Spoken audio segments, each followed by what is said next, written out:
क्या कुछ साइंस बन रहे हैं मार्केट में बॉटम फॉर्मेशन के, या अभी it will be too early? देखिए, कंफर्म तो जब रिवर्सल्स आ जाएंगे तो हम टू अर्ली वर्ड को हटाएंगे। Obviously this is an early call. एक एक करके सारे लार्ज कैप्स में बाई सिग्नल्स अब फायर होने लगे हैं। और जब भी अनुज इस तरह की सिंक्रोनिसिटी होती है कि एक साथ बहुत सारे बड़े स्टॉक्स एक साथ घटेंगे या एक साथ बढ़ेंगे, तो इंडेक्स में आउटसाइज्ड मूव आ जाती है।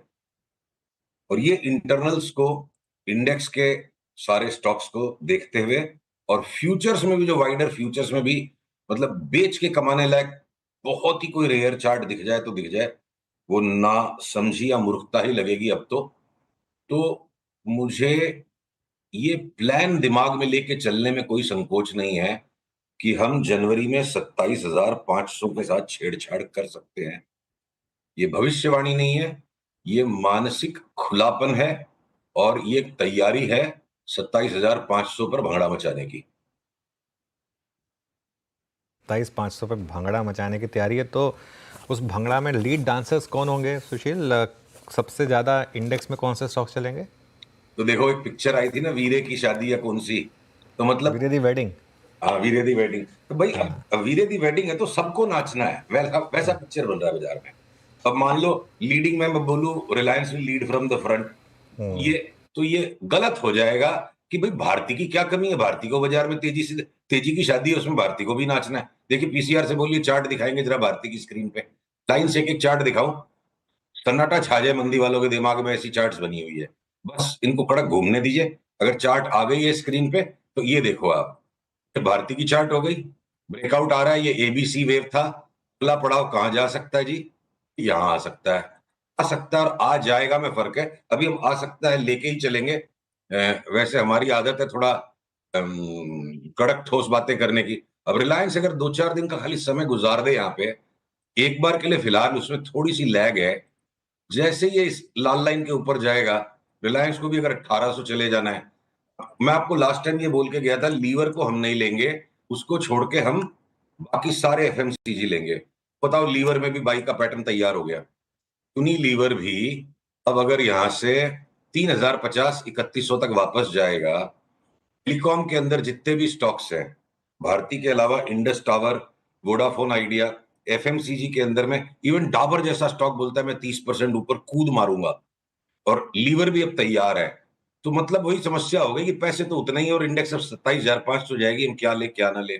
टाटा मोटर्स का कल देखो अनुज, आपने कंसेप्ट इन्वेंट किया था आर्टिकुलेशन का कि पोजिशनिंग स्टॉक की क्या है। पोजिशनिंग 10% रिजल्ट नीचे आएगा उसकी पहले से बनी हुई थी, स्टॉक कल नीचे बंद नहीं हुआ, और ये कल के हाई से जैसे ऊपर बंद हो जाएगा, यानी आज का 822, या अगले 1-2-3 दिन में जैसे भी जहां जो सिग्नल आएगा, हम इसको 50% के लिए वापस ऊपर खेलेंगे। कुटे पिटे बजाज के स्टॉक्स जिनमें हमको लॉन्ग टर्म डाउन ट्रेंड दिखता है, वो Bajaj auto, Bajaj finance, Bajaj Finserv भी 15-15% रैली मारने के लिए तैयार है। मतलब कमजोर से कमजोर स्टॉक में भी बड़ी रैली अगर आएगी, तो मैं यहां बिल्कुल भी मंदी के मूड में नहीं हूं। ओएनजीसी अगर 40-50% बढ़ जाए, या आपके वेदांता में वापस बड़ा रिबाउंड आ जाए, खाली एक मेटल्स मिक्स्ड है, तो जो बचने की, टीसीएस, अगर हमको लार्ज कैप आईटी स्टॉक से परहेज था, तो लास्ट 10 दिन में टीसीएस ने भी तैयारी कर ली कि भैया मैं भी रेडी हूं, मैं भी बारात में आ रहा हूं। खाली मुंह फुलाए थोड़ा सा इन्फोसिस बैठा है, और आपके एक दो स्टॉक आईटी में हो सकते हैं, मिड कैप सारे आईटी स्टॉक चलने तैयार है।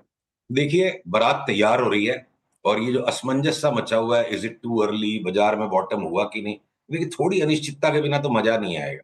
तो थोड़ी अनिश्चितता के बिना तो कभी भी मजा नहीं आएगा। तो सारे स्टॉक्स रेडी हो रहे हैं, और जिस दिन मुझे निफ्टी में 480-90 के ऊपर का बंद मिल जाएगा, 27,000 का कॉलम ट्रिगर कर देंगे। ओके, चलिए, तो ये बात होगी निफ्टी स्टॉक्स की। थोड़े बी ग्रुप के स्टॉक्स की बात हो जाए सुशील जी, इस समय बी ग्रुप में क्या पसंद आ रहा है आपको? देखिए, बहुत सारे स्टॉक्स वहां पे भी है, पर, पर कोलगेट पामोली को मैं बी ग्रुप में लूं कि ए ग्रुप में लूं? देखो, कोलगेट पामोलिव जैसा स्टॉक 30% करेक्ट हो गया, कृपया पीसीआर इस चार्ट को दिखाए।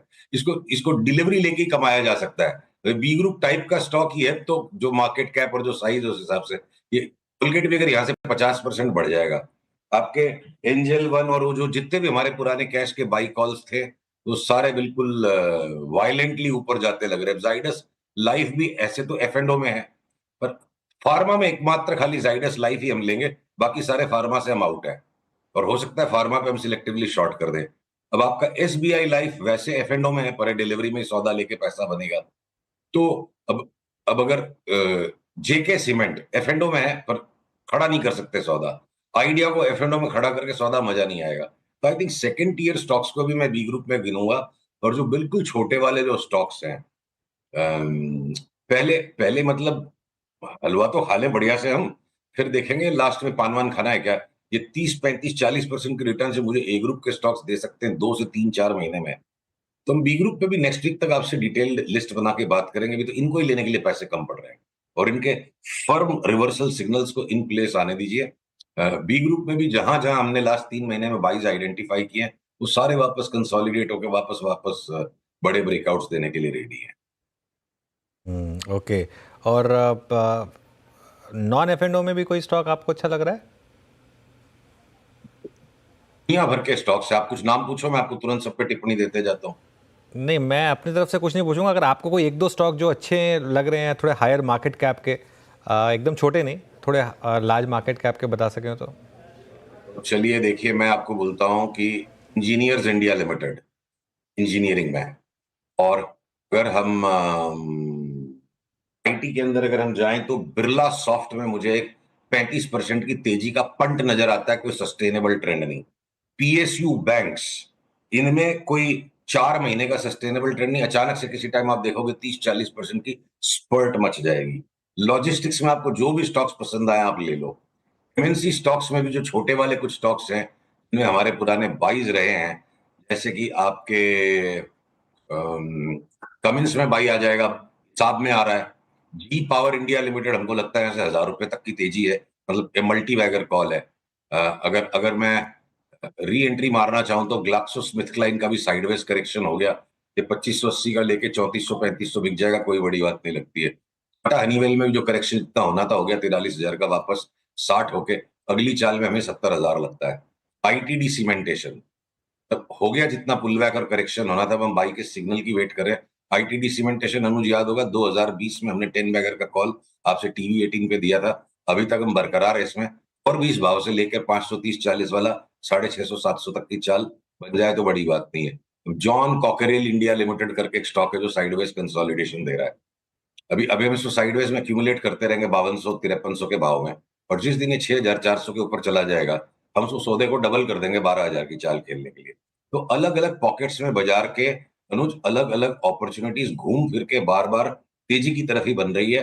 मंदी का व्यापार करने में कहीं भी कोई मजेदारी दिख नहीं रही है। ओके, चलिए सुशील जी, बहुत बहुत शुक्रिया आज हमारे साथ जुड़ने के लिए और ये सारे तेज़ी वाले शेयर्स